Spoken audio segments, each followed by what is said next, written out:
السلام علیکم۔ بسم اللہ الرحمن الرحیم۔ ترجمہ سورہ انبیاء۔ لوگوں کے حساب کا وقت قریب آ لگا، پھر بھی وہ بے خبری میں منہ پھیرے ہوئے ہیں۔ ان کے پاس ان کے رب کی طرف سے جو بھی نئی نئی نصیحت آتی ہے، اسے وہ کھیل کود میں ہی سنتے ہیں۔ ان کے دل بالکل غافل ہوتے ہیں۔ ان ظالموں نے چپکے چپکے سرگوشیاں کی کہ یہ تم ہی جیسا انسان ہے، پھر کیا وجہ ہے جو تم آنکھوں دیکھے جادو میں آ جاتے ہو؟ پیغمبروں نے کہا، میرا پروردگار ہر اس بات کو جو آسمان اور زمین میں ہے بخوبی جانتا ہے۔ وہ بہت ہی سننے والا اور پورا دانا ہے۔ اتنا ہی نہیں بلکہ یہ تو کہتے ہیں کہ یہ قرآن پاک پراگندہ خیالات کا مجموعہ ہے، بلکہ اس نے از خود گڑھ لیا ہے، بلکہ یہ شاعر ہے۔ ورنہ ہمارے سامنے یہ کوئی ایسا نشان لائے جیسے کہ اگلے پیغمبر لے کے آئے۔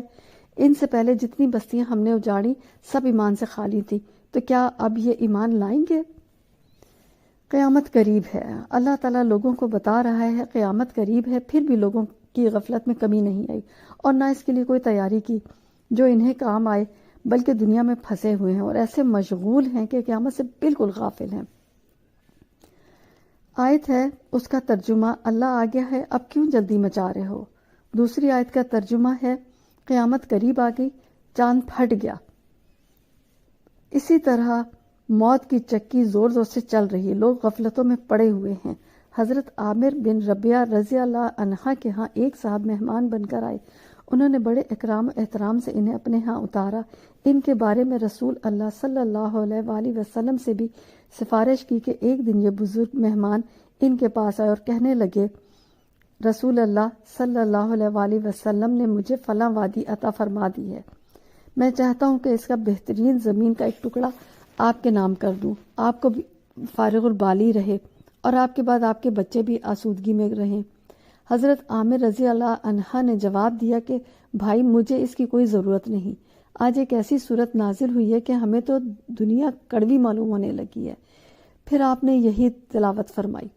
اس کے بعد کفار قریش اور انہی جیسے اور کافروں کی بابت فرماتا ہے، یہ لوگ کلام خدا اور وحی اللہ کی طرف سے کان ہی نہیں لگاتے۔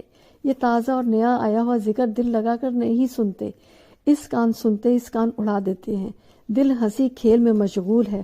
بخاری شریف میں ہے، حضرت عبداللہ بن عباس رضی اللہ عنہ فرماتے ہیں، تمہیں اہل کتاب کی کتابوں کی باتوں کے پوچھنے کی کیا ضرورت؟ انہوں نے تو کتاب خدا میں بہت کچھ رد و بدل کر لیا ہے اور کمی زیادتی کر لی ہے۔ تمہارے پاس تو اللہ کی ابھی کی اتاری ہوئی خالص کتاب موجود ہے جس میں کوئی ملاوٹ نہیں ہونے پائی۔ یہ لوگ کتاب اللہ سے بے پرواہی کر رہے ہیں، اپنے دلوں کے اس کے اثر سے خالی رکھنا چاہتے ہیں، بلکہ یہ ظالم اوروں کو بھی بہکاتے ہیں اور کہتے ہیں کہ اپنے جیسے ایک انسان کی ماتحتی تو ہم نہیں کر سکتے۔ تم کیسے لوگ ہو کہ دیکھتے بھالتے جادو کو مان رہے ہو؟ یہ ناممکن ہے۔ ہم جیسے آدمی کو اللہ تعالیٰ رسالت اور وحی کے ساتھ مختص کر دے، پھر تعجب ہے کہ لوگ باوجود علم کے اس کے جادو میں آ جاتے ہیں۔ ان بد کرداروں کے جواب میں جناب اللہ تعالیٰ فرماتے ہیں، یہ جو بہتان باندھتے ہیں ان سے کہیے، جو اللہ آسمان اور زمین کی تمام باتیں جانتا ہے، جس پر کوئی بات پوشیدہ نہیں، اس نے اس کلام پاک کو نازل فرمایا، اس میں اگلی پچھلی تمام خبروں کا موجود ہونا ہی دلیل ہے اس بات کی کہ اس کے اتارنے والا عالم الغیب ہے، وہ تمہاری ساری باتوں کو سننے والا اور تمہارے تمام حالات کا علم رکھنے والا ہے، بس تمہیں اسی کا ڈر رکھنا چاہیے۔ پھر کفار کی ضد اور ناسمجھی، جس سے صاف ظاہر ہے کہ وہ خود حیران ہے، کس بات پر جم نہیں سکتے۔ کبھی کلام اللہ کو جادو کہتے ہیں، کبھی شاعری کہتے ہیں، کبھی پراگندہ اور بے معنی باتیں کرتے ہیں، کبھی حضرت صلی اللہ علیہ وآلہ وسلم کا از خود گڑھا ہوا بیان فرماتے ہیں، کہتے ہیں خیال کرو کہ اپنے کسی قول پر بھروسہ نہ رکھنے والا جو زبان پر چڑھے بک دیتے ہیں، وہ مستقل مزاج کیسے ہو سکتا ہے؟ کبھی کہتے اچھا اگر یہ سچا نبی ہے تو حضرت صالح علیہ السلام کی طرف کوئی اونٹنی لے آتا، یا حضرت موسیٰ علیہ السلام کی طرح کوئی معجزہ دکھاتا، یا حضرت عیسیٰ علیہ السلام کا کوئی معجزہ ظاہر کرتا۔ بے شک اللہ ان چیزوں پر قادر تو ضرور ہے، لیکن اگر ظاہر ہوئی تو پھر بھی وہ اپنے کفر سے نہ ہٹے تو عادت خداوندی کی طرف عذاب خدا میں پکڑ لیے جائیں گے۔ اور پیس دیے جائیں گے۔ عموماً اگلے لوگوں نے یہی کہا، ایمان نصیب نہ ہو اور غارت کر دیے جاؤ گے۔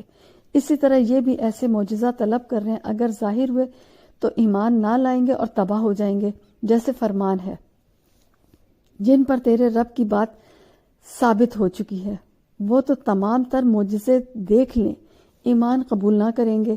ہاں، عذاب کے معائنے کے تو بعد دیکھنے کے بعد فوراً تسلیم کر لیں گے، لیکن وہ محض بے سود ہے۔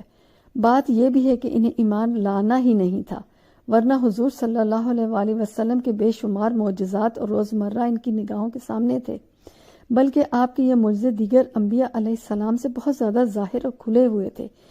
ابن حاتم کی ایک بہت ہی غریب روایت ہے کہ صحابہ کرام رضی اللہ عنہ کا ایک مجمع مسجد میں تھا۔